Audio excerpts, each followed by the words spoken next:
Jo he viscut aquest procés com un camí d'aprenentatge i com un camí que em portarà d'un punt inicial en el que jo em trobava a un moment on la intel·ligència emocional i la intel·ligència emocional comunitària pot ocupar un lloc important en el meu dia a dia, tant personal com laboral. L'entrenament bàsicament ha consistit en aprendre les diferents emocions que existeixen. Primer les hem hagut d'aprendre, a entendre-les una mica, i una mica també a començar a aprendre com ens afecten i com nosaltres podem una mica controlar-les. Dins de l'apartat nostre de seguretat, nosaltres hi ha una funció que és la prevenció. Jo crec que dins de la prevenció és molt important el tema de la cultura emocional. Per què? Perquè primer de tot t'has de conèixer a tu mateix.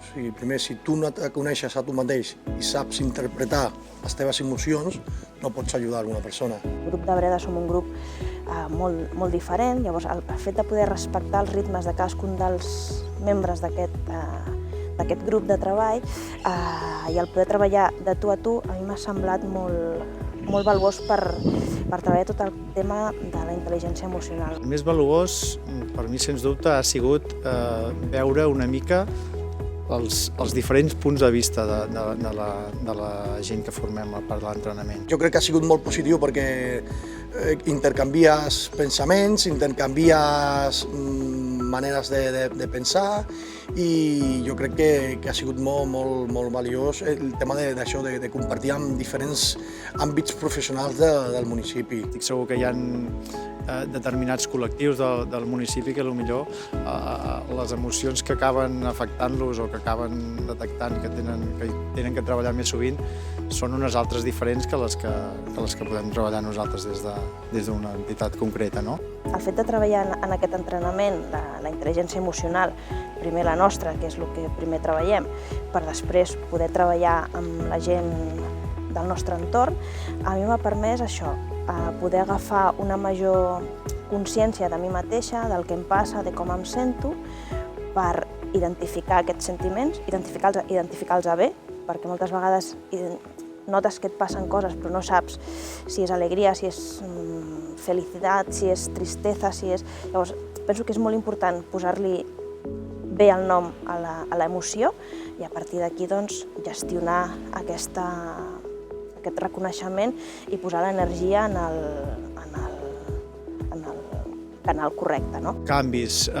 Sí que ho he notat molt, perquè jo sempre m'he considerat una persona soc una persona molt científica, soc una persona molt metòdica, i aquest aspecte de les emocions és un aspecte que sempre m'ha costat més. No t'hi pares a pensar, o sigui, no hi pares esment, i al fer-ho detectes moltes coses o moltes opcions de millora, moltes coses que et passen per alt simplement que poden ser importants per a altra gent que està davant teu i que tu, que ets un tio pràctic, que només vas a aconseguir un resultat, no veus, ets incapaç de percebre, i jo crec que això sí que ha sigut un canvi important, o sigui, poder pensar en l'aspecte de les emocions en tot aquest món m'ha donat un enfoc diferent, una manera diferent de veure la gent, de veure els problemes o de veure possibles solucions que fins ara no me l'estava perdent. Tu arribes a la feina i has vingut una miqueta meditat, o sigui, has vingut preparat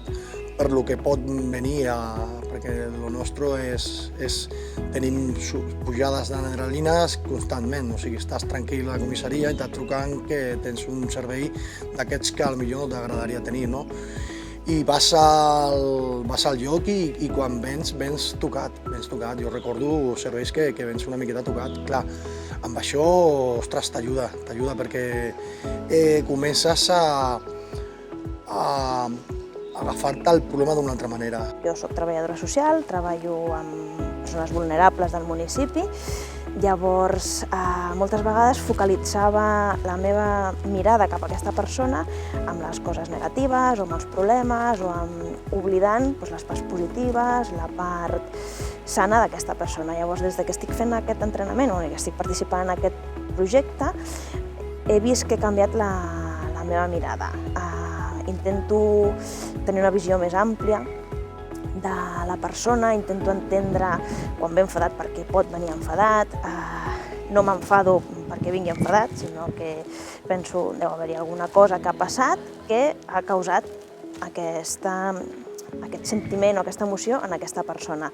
Els beneficis més immediats, jo ara mateix els estic veient amb les relacions entre les persones, no? O sigui, jo crec que aquestes relacions, totes les problemàtiques que surten sempre en una junta directiva, no? d'un club esportiu, és el tracte amb les persones. És la part, diguéssim, més complicada.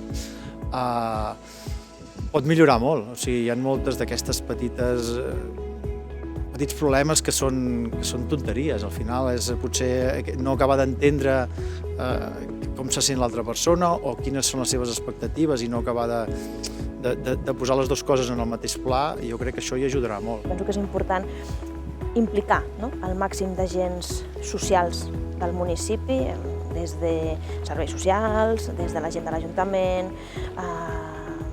entitats, organitzacions esportives, l'escola, l'institut, perquè és on es mou la gent de Breda. El missatge és molt clar, això ens hi hem de posar tots, i tothom s'ha d'animar a treballar la intel·ligència emocional. És una cosa que és preciosa, aprens moltíssimes coses i que té un potencial enorme. O sigui, aprendre de coses no ens ha de fer por, aprendre de coses que potser ens queden una mica lluny. Ja he dit que el meu cas és exactament aquest, el tema de les emocions em quedava com una mica molt lluny, un tio molt pràctic, un tio molt científic, i crec que és un tema que tothom s'hi ha de posar, té un llarg recorregut, i animeu-vos perquè és una cosa que us sorprendrà i que veureu que us permetrà fer molt millor la vostra feina i donar com a actors d'un municipi, donar uns fruits molt bons perquè pugueu, diguéssim, perquè pugui millorar la vila on treballeu o on viviu.